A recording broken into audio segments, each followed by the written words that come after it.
Hey, what is up guys, it's Galaxy Tech Darklord here, coming to you guys today with a new Blackwing deck profile for this current format, January 2015. Apologies, I'm going to have to proxy one card because I couldn't find my Ice Beast Zero Fine, searched everywhere for it, couldn't find it. But yeah, so this deck has become a lot better in my opinion because Blackwing Gale the Whirlwind is now back at 3, it's completely unlimited. This makes the deck really strong again because it's got its fast tuner back that can permanently cut the attack points of a monster your opponent controls, and it's not even you can only use the effect of Gale the Whirlwind once per turn. So yeah, it's really good and really fast, and I really love it. I played these quite a while back where they first came out. I actually won a locals because of it. Yeah, I stopped playing them, but after a while, but you know, yeah, good fun. So, to start off with the deck, we come with Blackwing Gale the Whirlwind at 3. So, as I've already said, cuts your opponent's monster's attack in half, really fast to special summon, access to your synchros and stuff. Then we have Blackwing Shura the Blue Flame at 3 as well. Because 1800 beta, it can dig for monsters from your deck when it destroys a monster by battle, and yeah, it's all round really good card. Then we have 3 copies of Blackwing Bora. It adds more speed to your deck, and it's a piercer, so, you know, need I say more. And your Honest of the deck, which is also searchable, 3 Kalut the Moonshadow.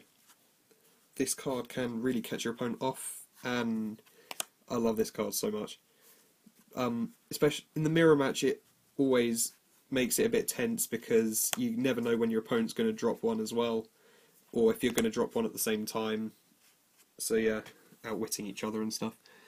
Then 2 copies of Blizzard the Far North.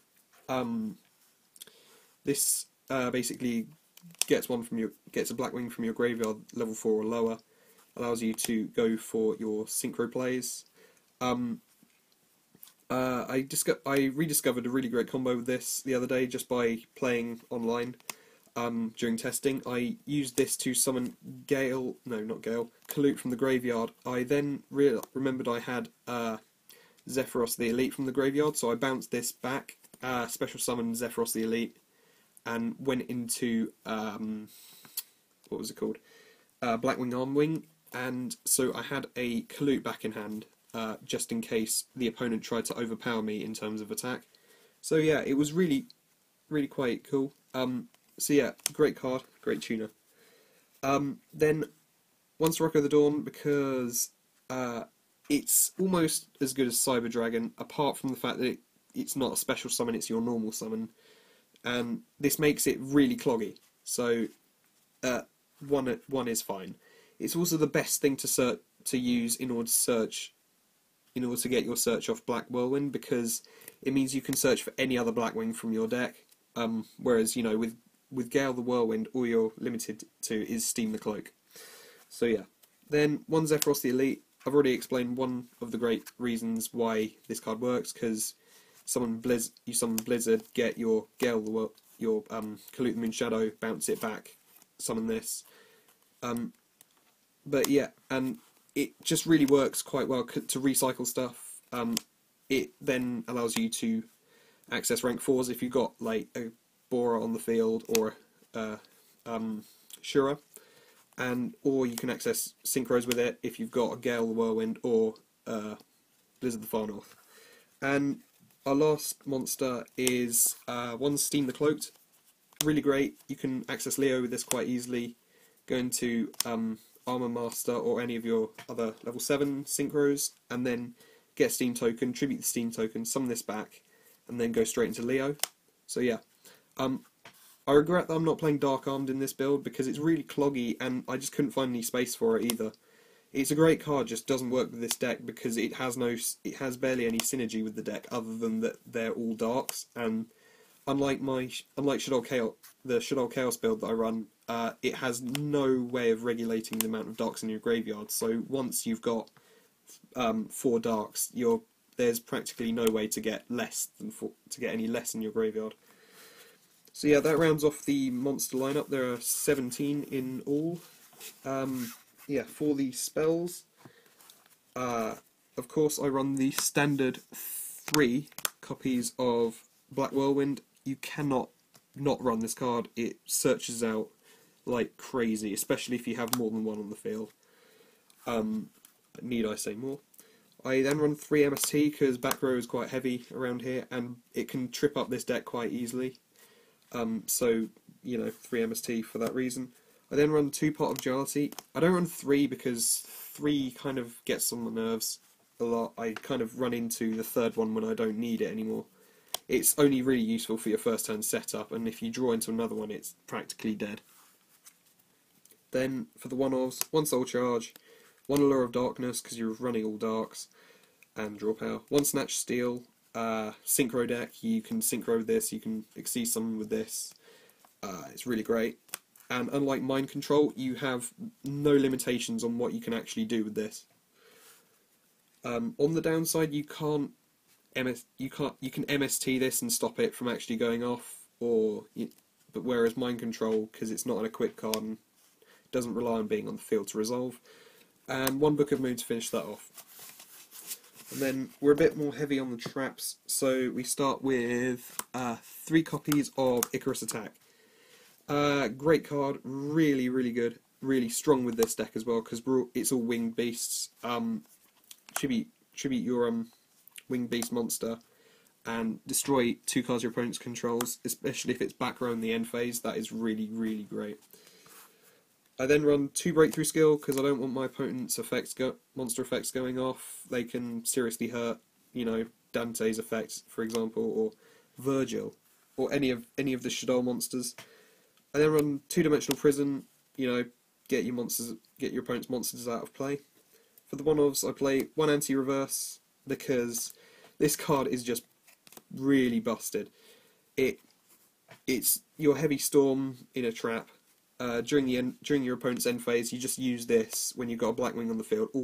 Punish them for basically laying their entire hand as back row. And yeah, and then you can next turn, if you've got a really good hand, you just swoop in for game or something. Then 1 Solemn Warning, 1 Compulse, and 1 Bottomless Trap Hole. I would be playing Black Sonic in this deck, but just like with Dark Armed Dragon, I have no space. There's no space in it. Nothing I would take out for Black Sonic, except maybe Anti-Reverse, because not all, but that would be siding in during game 2. And then for the extras, start off with 2 copies of Arm Master. Can't be destroyed by battle, so that makes it difficult to get out of the way. Your opponent can't overpower it with Dante, for example. It also can be useful to lower your opponent's monster's attack to 0. If you attack it 1 turn, don't destroy it, then the next turn you remove the wedge counter that you place on it and drop its attack to 0, attack it, and punch through it. But you know that's really slow, so other than that, it just works as a really great beater. So yeah, I then play 1 copy of Blackwing Armed Wing because this is like your much more powerful Bora. It gains attack when it attacks a defense position monster, and it also pierces. It is also your main level 6. Yeah. Then for the rest of the generics, I play 1 Armades, 1 Goyo Guardian for level 5 and level 6. Level 7s, 1 Yazzie, 1 Black Rose, and 1 Dark Strike Fighter, because it's really great still, but it's been hit. Its effect's been kind of nerfed a bit, but it's still quite good if you're just gonna punch for if your opponent has like a wall of monsters that you can't get over. You just want to poke for game. Then this is really the way to go. For the level 8s, 1 BLs, because this card really runs well with the deck, all Dark Tuners, and can't be destroyed by battle or card effects. 1 Scrap Dragon, punch through your opponent's cards, and then finishing off the synchros, 1 Leo, I've explained how to make it, go into a rank 7 with Steam, a level 7 should I say, and then tribute the token that you get with Steam, special summon it, go into Leo. And then 1 copy of Star Eater to top that off. And then, as I've said, I couldn't find my Zero Find, so I have a proxy. Then 1 copy of Key Beetle, all darks. If you want to protect your Whirlwind, your Black Whirlwinds, then go ahead and summon this, and that'll be fine. And 1 Silent Honor Arc, because it's Silent Honor Arc. I'd play Castell instead if I had one, but I don't. So yeah, that is the whole deck, guys. So hope you like it. I'm open to suggestions. Although this seems to be quite a strong build at the moment. It works very well. It's very fast, very, very, very strong. So yeah, let me know what you think. Don't forget to rate, comment, and subscribe, and I hope you like it. Peace out.